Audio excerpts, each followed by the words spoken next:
Pega aí, Silvio. Carol, confesso que eu me emocionei agora.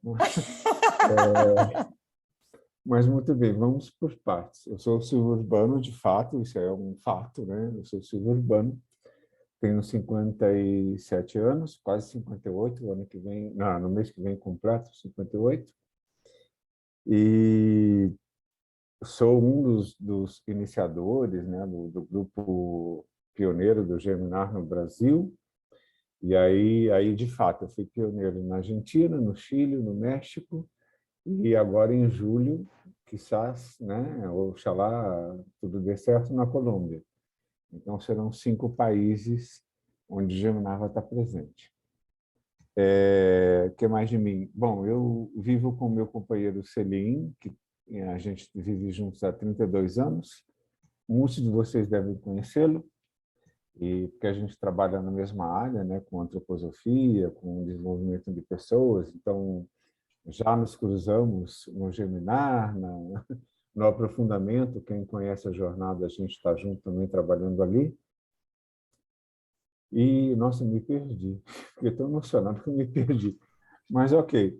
E o fato de ter começado foi um fato, né? Um amigo até, uma vez eu falei assim, Marlene, qualquer pessoa poderia ter feito. E ela falou assim, sim, qualquer pessoa poderia ter feito, mas você fez.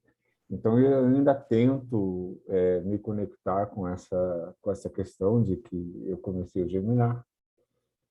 E, hoje em dia, só para complementar ainda sobre mim, eu conduzo o aprofundamento, digamos assim, do Geminar, que a gente chama de Jornada da Liderança pela Antroposofia, que é um aprofundamento mesmo. Enquanto a gente no Geminar fala de biografia, na jornada a gente fala de karma. Então, é uma oitava a mais ou duas de cada tema que a gente trabalha no Geminar. Eu também conduzo a formação biográfica no Rio de Janeiro, eu, Selim, mais 4 parceiros. A gente tem uma formação em biografia humana, que rola no Rio de Janeiro. A Luísa está nessa formação. Acho que aqui só, né, Luísa? Só você, né? Do que eu vejo aqui, pelo menos. E tem os grupos do Geminar, né? Que, por enquanto, eu estou no México,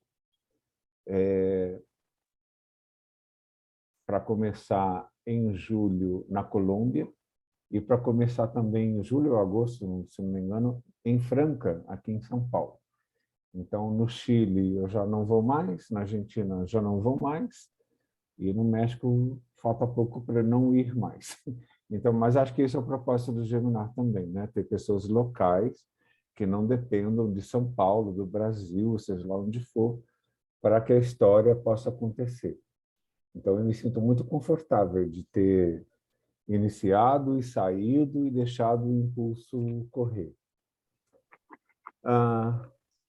Falando de hoje, a Luísa, quando falou comigo, eu falei, Luísa, eu sinto vontade muito de falar sobre a história do Germinar, em vez de, assim, eu não me sentia confortável de trazer um conteúdo outro que talvez conversasse com a história lá dos módulos do Germinar.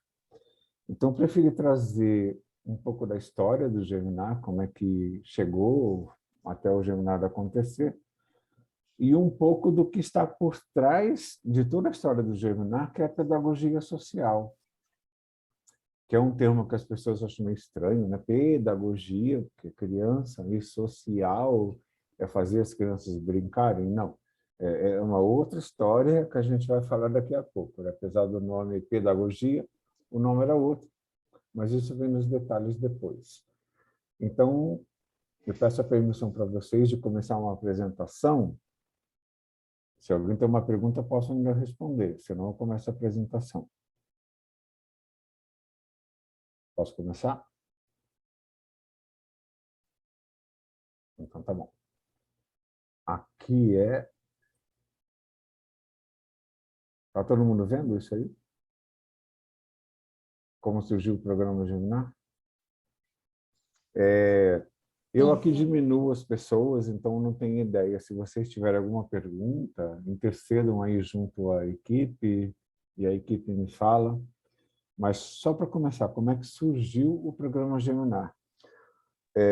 Apesar dele ter nascido em 2001 como ideia, ele tem uma história muito mais antiga.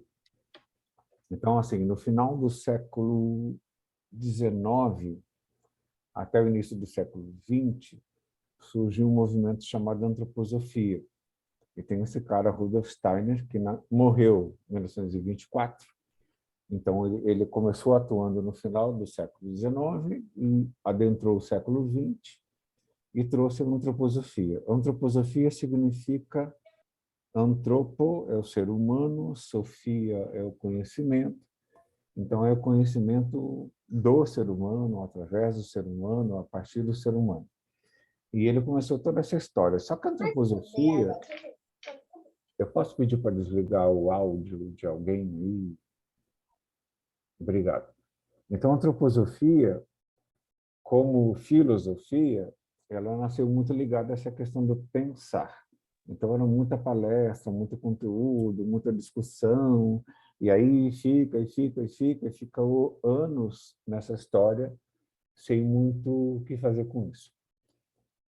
Até que o Steiner começou a ser provocado por jovens, por classes profissionais, e assim, do que a gente tem que fazer com tudo isso, o que a gente pode fazer com tudo isso. E a partir dessa provocação, surgiu a pedagogia Waldorf, que alguns devem conhecer, a medicina antroposófica, que eu imagino que também alguns podem conhecer, a agricultura biodinâmica, que tem selo, inclusive, em vários produtos, né? Então, isso é antroposofia, e vários outros movimentos que, na realidade, a partir das perguntas, fez com que a antroposofia saísse desse lugar do pensar e viesse ao mundo através da ação. O que a gente pode fazer com esse conhecimento todo? Muito bem. Passado algum tempo, e aí a gente já está falando do início dos anos 50, o Rudolf Steiner morreu em 1924. Então, a gente está falando agora de 1950, 25 anos depois, um quarto de século depois, o Bernard Livroth, que é esse nome que está aí, ele começou a trabalhar com esses conteúdos que o Steiner tinha trazido de uma maneira muito geral, em várias palestras, em várias discussões, em vários textos. O Bernard Livroth compilou, resumiu, trabalhou de uma forma que um leigo pudesse olhar para aquilo e entender o que é antroposofia, do que está falando. E é muito interessante. Hoje em dia, quando a gente fala de antroposofia, as pessoas entendem muito rapidamente, mesmo sem saber, pode até esquecer a palavra antroposofia, mas o conteúdo é muito simples de entender porque fala de arquétipos. Então, arquétipos no nosso subconsciente está presente. Então, mesmo que a gente não saiba por que a gente reconhece, o fato é que a gente reconhece. Então, essa é a pedagogia social. E o impulso inicial da pedagogia social, o nome pedagogia que remete à criança, inicialmente era ecologia social. Só que ecologia nos anos 50, ninguém sabia o que era. A ecologia passou a ser conhecida no meio dos anos 60 em diante. Então, ele mudou. Para poder ser mais palatável, reconhecido, ele mudou para pedagogia social. E ainda assim, não falamos sobre crianças. Pedagogia social é como os adultos trabalham suas relações. Como um adulto pode conhecer a si mesmo e, a partir desse conhecimento, enxergar o outro. E nessa troca de eu ser espelho do outro e o outro ser meu espelho, a gente poder construir alguma coisa. Então, esse foi o princípio, o fundamento da pedagogia social.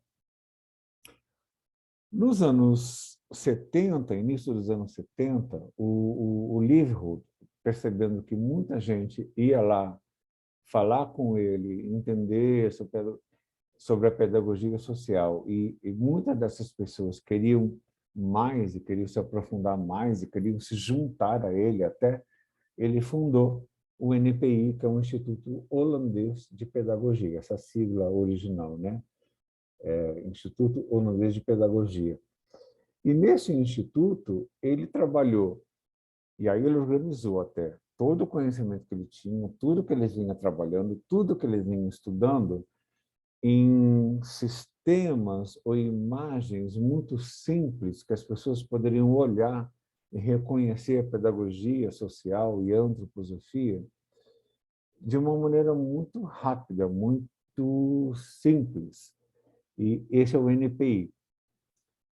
Muitas pessoas foram estudar no NPI, né? Ele surgiu ali no início dos anos 70, final dos anos 60 e início dos anos 70, e uma das pessoas que em 72, se não me engano, foi lá estudar com o Liverhood foi esta pessoa chamada Daniel Burkhardt.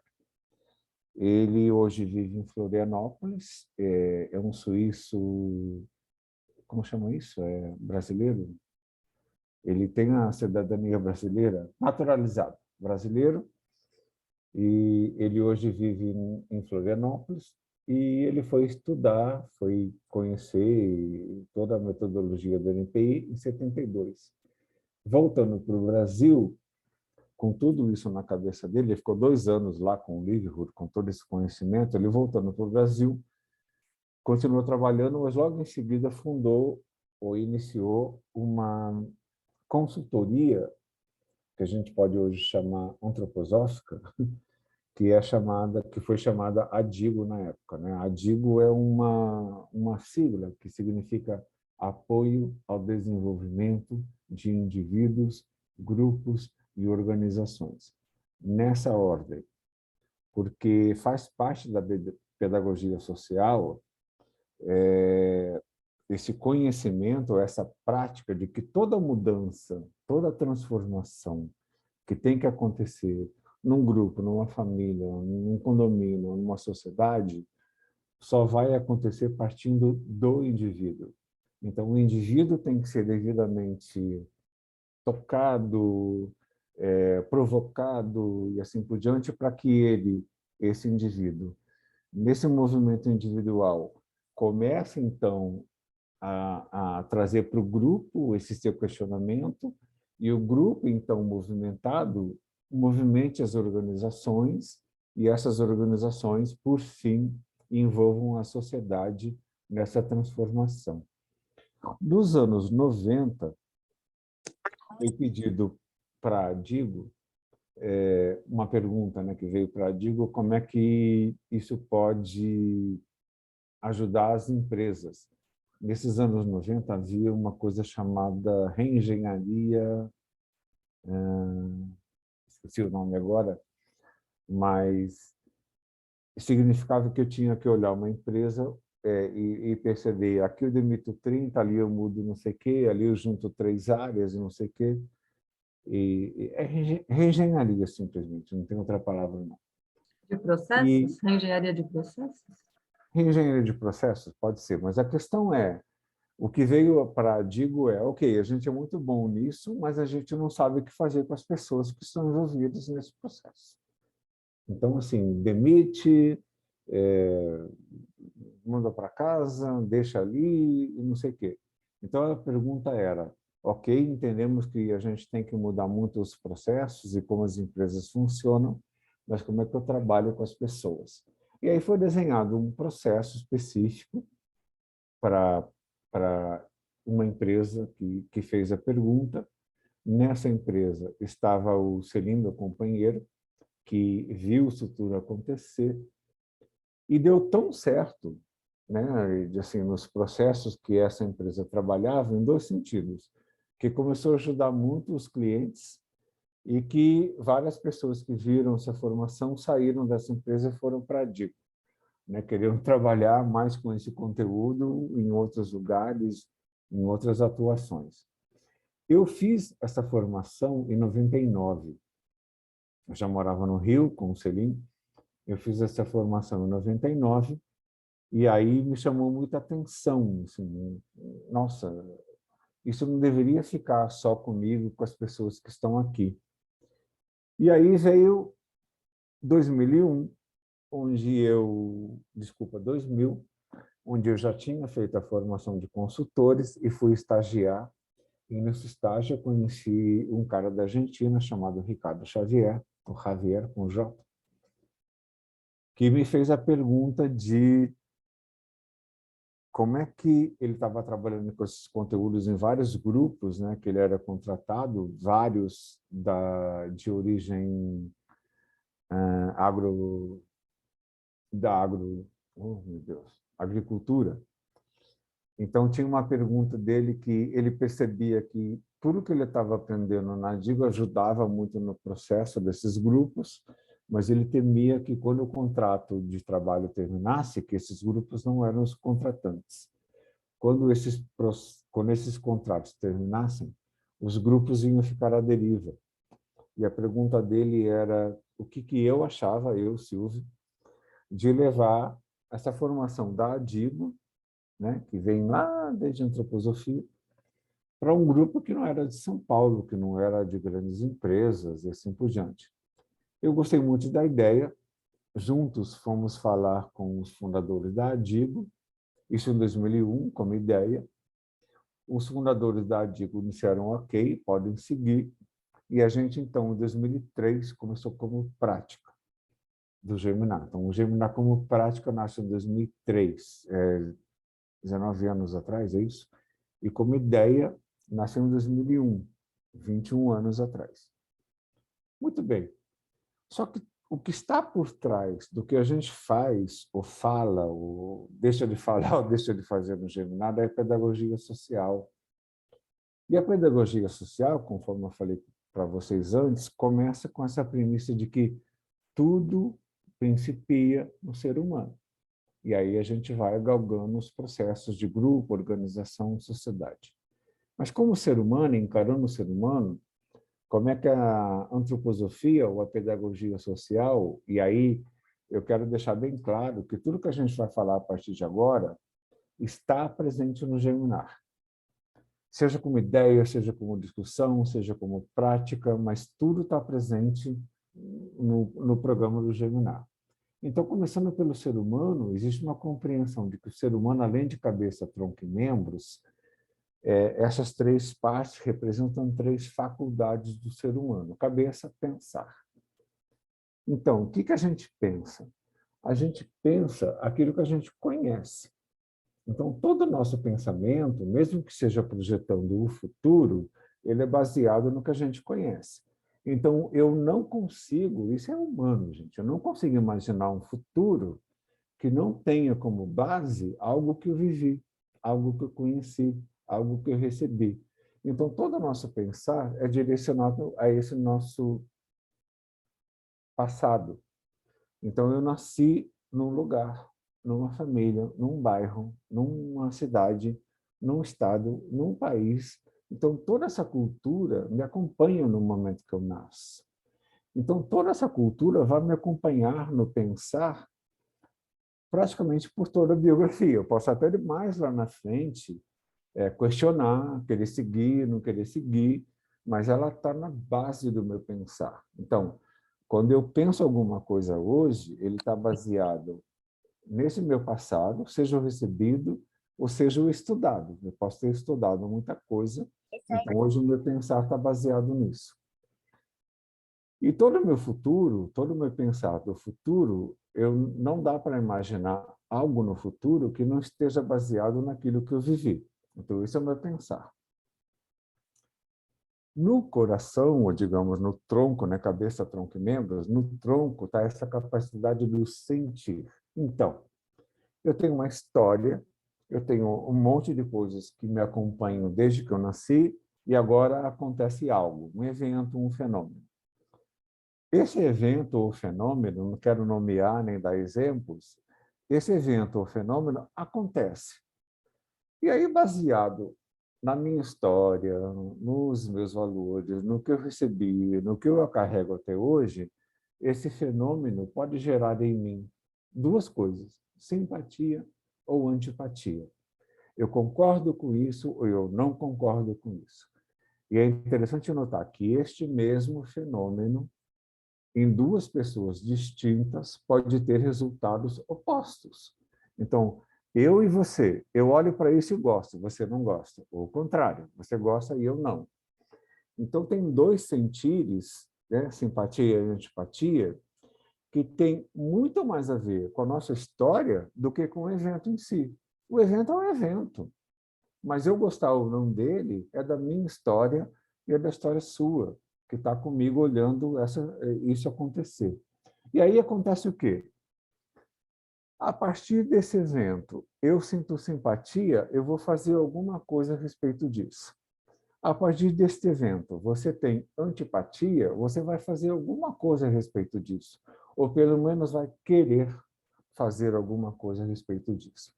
Então, aí a gente tem um ser humano, não cabeça, tronco e membros, mas pensar, sentir, querer. Pensar toda a história que eu carrego comigo desde que eu nasci. Sentir, a partir disto, eu gosto ou não gosto. Querer, a partir dessa simpatia e antipatia, eu vou atuar no mundo. E assim vamos. Somos seres humanos, vamos para a sociedade, vamos trabalhar e vamos nos inserir em grupos. Quando chegamos em grupos, eu, você, ele e ela, temos diferentes pensar, sentir e querer, mas estamos juntos no mesmo processo, na mesma ideia, no mesmo projeto, na mesma empresa. Temos que trabalhar juntos. Então, enquanto grupos, esse pensar, sentir e querer vai ter uma oitava acima, digamos assim. O pensar vai se mostrar a respeito de capacidades. Então, eu aprendi muitas coisas antes de chegar nessa organização, antes de chegar nesse grupo. Isso tudo que eu aprendi, hoje em dia, são minhas capacidades. E é muito natural, quando eu chego num grupo, o grupo perceber, ou intuir, ou não é nem intuir nem perceber, é ter como certo que a minha capacidade pertence ao grupo. Então, eu falo inglês, e muita gente aqui sabe que eu falo inglês, e falo espanhol também. Então, assim, quando eu entro num grupo, é natural que essa minha capacidade de falar inglês pertence ao grupo.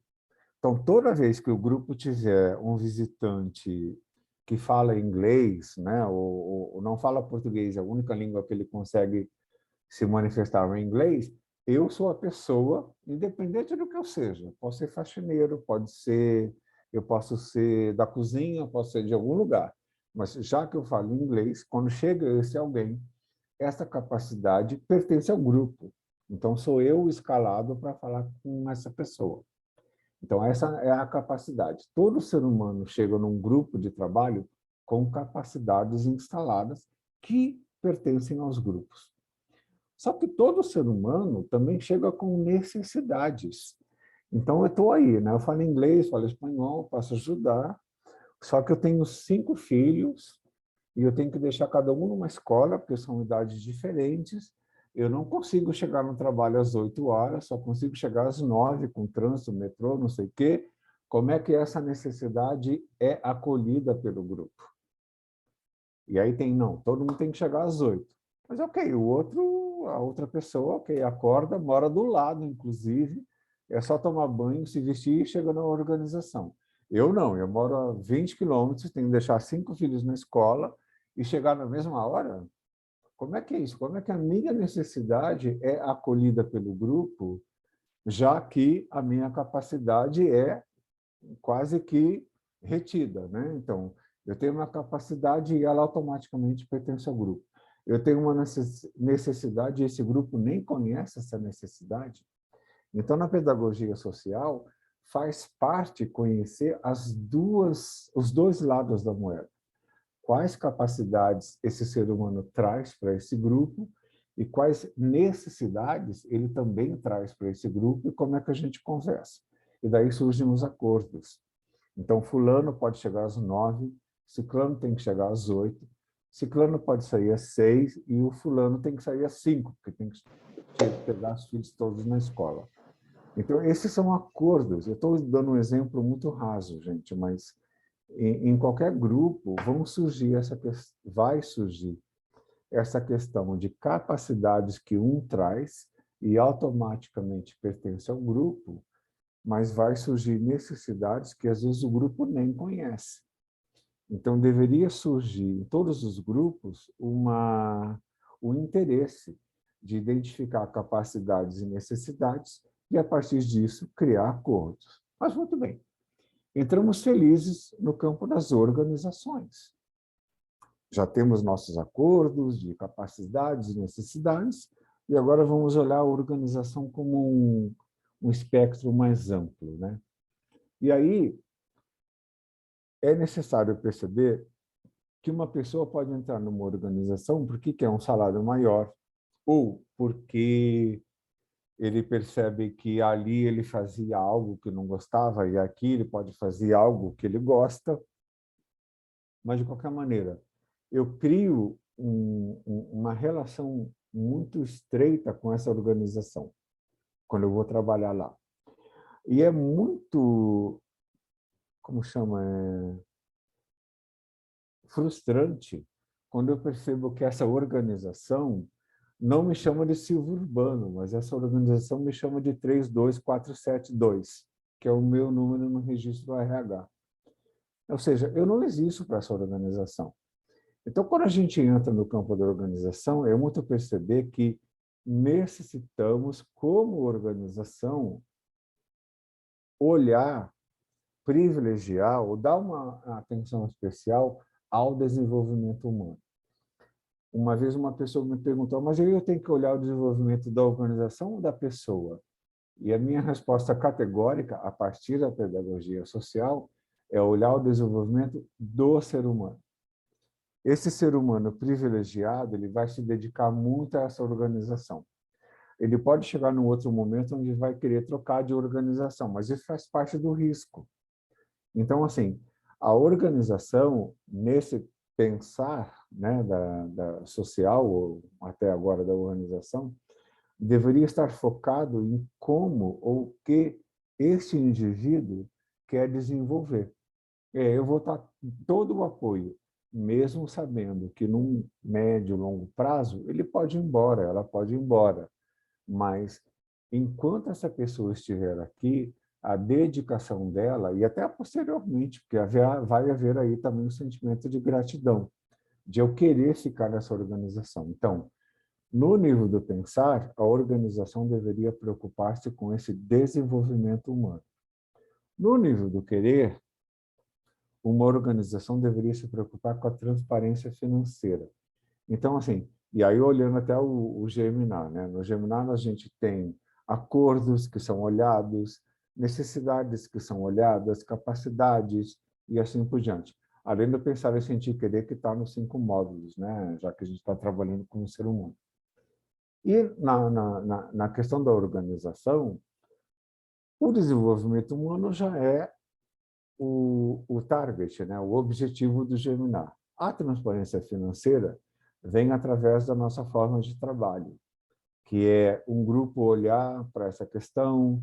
A gente, como coordenador, normalmente não está envolvido nessa questão, mas existe a transparência desse grupo que está envolvido, mostrando para o grupo geral, né, que não está diretamente ligado a isso, quanto estamos arrecadando, quanto estamos pagando.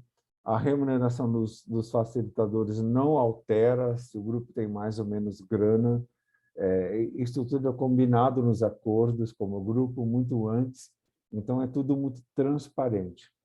Mas, ok, entre essa coisa de que temos que desenvolver, mas também temos que manter a transparência financeira, surge o processo decisório. O processo decisório são os acordos de uma organização. Ou seja, a cada pergunta que a organização vivencia é quais são os aspectos humanos envolvidos nessa questão, quais são os aspectos contábeis, e aí a gente não necessariamente está falando só de dinheiro, está falando de recurso em geral, o quanto disso está envolvido, e o processo decisório na organização nos leva a um lugar onde o que vai ser decidido já foi tomado em conta o pensar, o sentir e o querer de cada indivíduo e as capacidades e necessidades dos grupos aqui presentes e os acordos que ali estavam.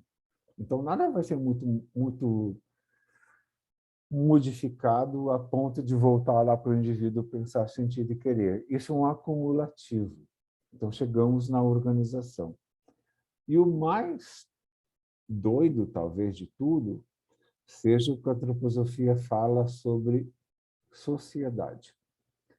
E aí, não querendo, como fala, fazer um jabaculê, mas recentemente eu traduzi um livro, não ganho nada sobre isso, já está traduzido, já foi pago, mas um livro que chama Para Além do Capitalismo, que fala mais sobre esse ponto específico da sociedade. Como é que é essa trimembração na sociedade?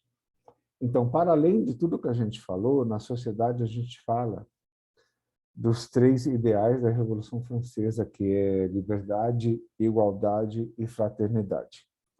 Então, assim, fizemos todo esse caminho, né? No Geminado, a gente faz esse caminho muito claramente de unir o pensar, o sentir e o querer, de transformar esse indivíduo, ou não transformar, mas proporcionar a esse indivíduo uma possibilidade de transformação. E aí, fazendo ou não, temos, como grupo, esse lugar de olhar capacidades, acordos e necessidades. E como organização, como Geminar, como Turma X, não sei de onde, olhar essa questão de como estamos olhando o desenvolvimento humano, como estamos trabalhando a transparência financeira e usando esse processo decisório como pano de fundo. Quando chega na sociedade, temos essa questão da liberdade. Na antroposofia se diz que a gente só é livre no pensar. Ninguém consegue entrar no meu pensar. Eu posso dizer que eu te amo e no meu pensar eu te odeio, mas você não sabe disso. O meu pensar é livre. Ninguém entra nele, ninguém consegue manipular, quer dizer, manipular até consegue, mas assim, ninguém consegue nessa hora mudar o meu pensar. Eu penso o que eu penso e você vai saber disso ou não, dependendo se eu expresso ou não. Então, a liberdade na trimembração social, ou na pedagogia social, deveria estar neste pensar, e não no sentir ou no querer. A gente vai ver daqui a pouco outros exemplos. Então, socialmente, só se é livre no pensar, ou seja, eu posso querer ser o que eu quero ser, eu posso querer fazer o que eu quero fazer, e assim por diante. Quando a gente chega na igualdade, a igualdade diz que, lembra dos acordos ali dos grupos? Quando a gente fala de sociedade, a gente está dizendo que o que nós acordamos com um pequeno grupo, não sei o quê, agora vale para todo mundo. Toda lei, deveria ser assim, só surge porque há uma demanda na sociedade. Então, eu, no lugar de fala de homossexual, o casamento surgiu, o casamento entre pessoas do mesmo sexo surgiu porque havia já uma demanda muito grande da sociedade, senão isso não teria acontecido. Só aconteceu porque há uma demanda. Então, somos livres no nosso pensar. Eu posso concordar ou não com isso, e eu sou livre nisso. Mas existe a igualdade, de que todos os seres humanos, numa sociedade, têm direitos iguais e deveres iguais. Essas igualdades de direitos, especificamente, surgem a partir de demanda. Talvez a igualdade dos deveres já seja mais tranquilo de perceber e colocar como pauta, né? Mas igualdade não. Igualdade tem que ter uma demanda, fazemos essa igualdade, e aí surgem os acordos dos grupos como sociedade para fazer valer essa igualdade. E que é diferente de botar a liberdade e igualdade. Se eu botar a igualdade no pensar, significa que todos têm que pensar como eu. E aí estamos falando de ditadura, estamos falando de regimes totalitaristas, ou seja, todo mundo tem que pensar e acreditar na mesma coisa, a liberdade de pensar acabou. Então, o que se fala na pedagogia social, que a liberdade é e deveria ser sempre preservada nessa esfera do pensar e da minha expressão. A igualdade é o acordo entre coisas pensadas e o que surge como demanda na sociedade. E a fraternidade, que é o terceiro item da Revolução Francesa, deveria estar focado na economia, no mundo econômico, no mundo financeiro.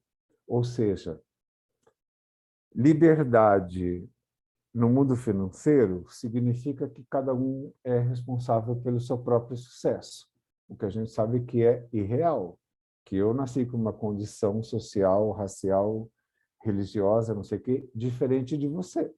Então, nós não temos, não sou necessariamente responsável pelo meu sucesso, porque tem todo um complexo social à minha volta.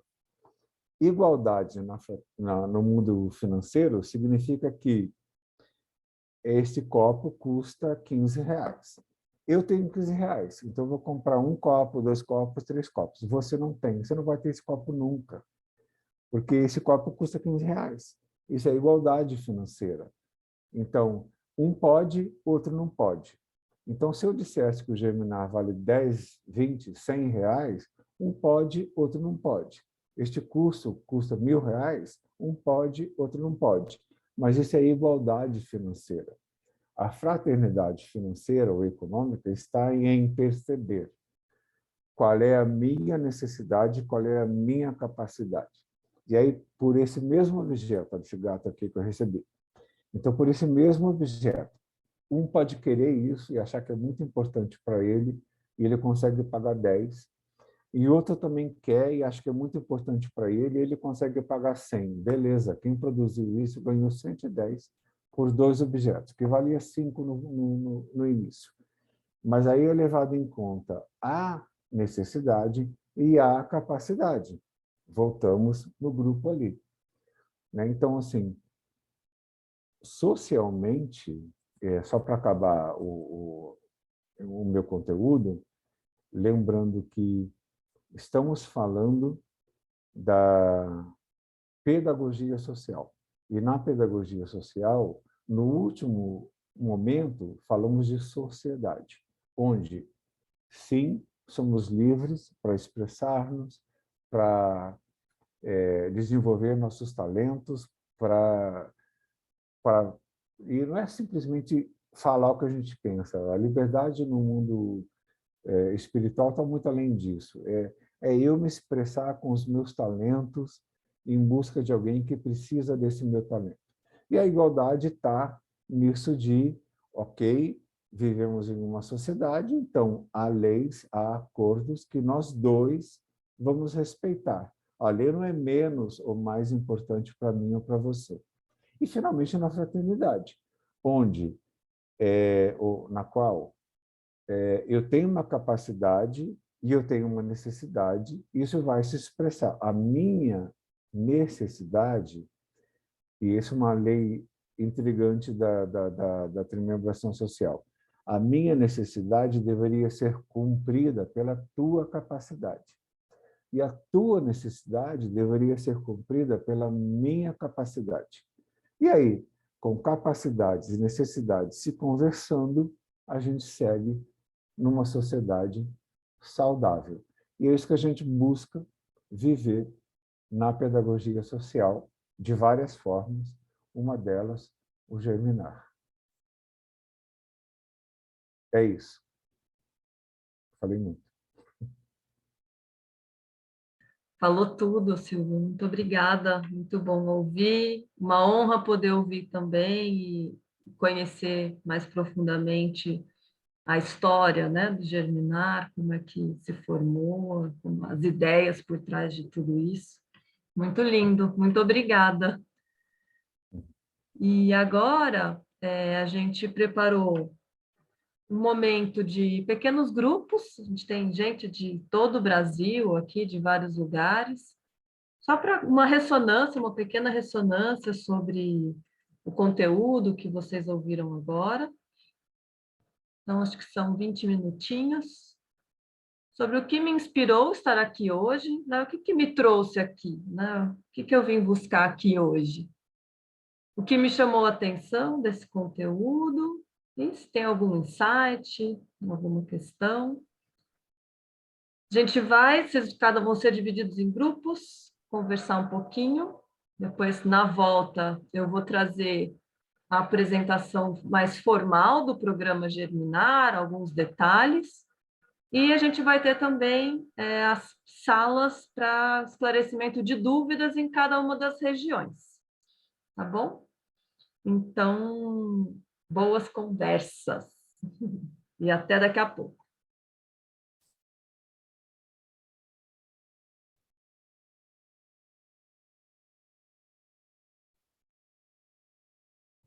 Tem que ir para a sala 2. Para de gravar.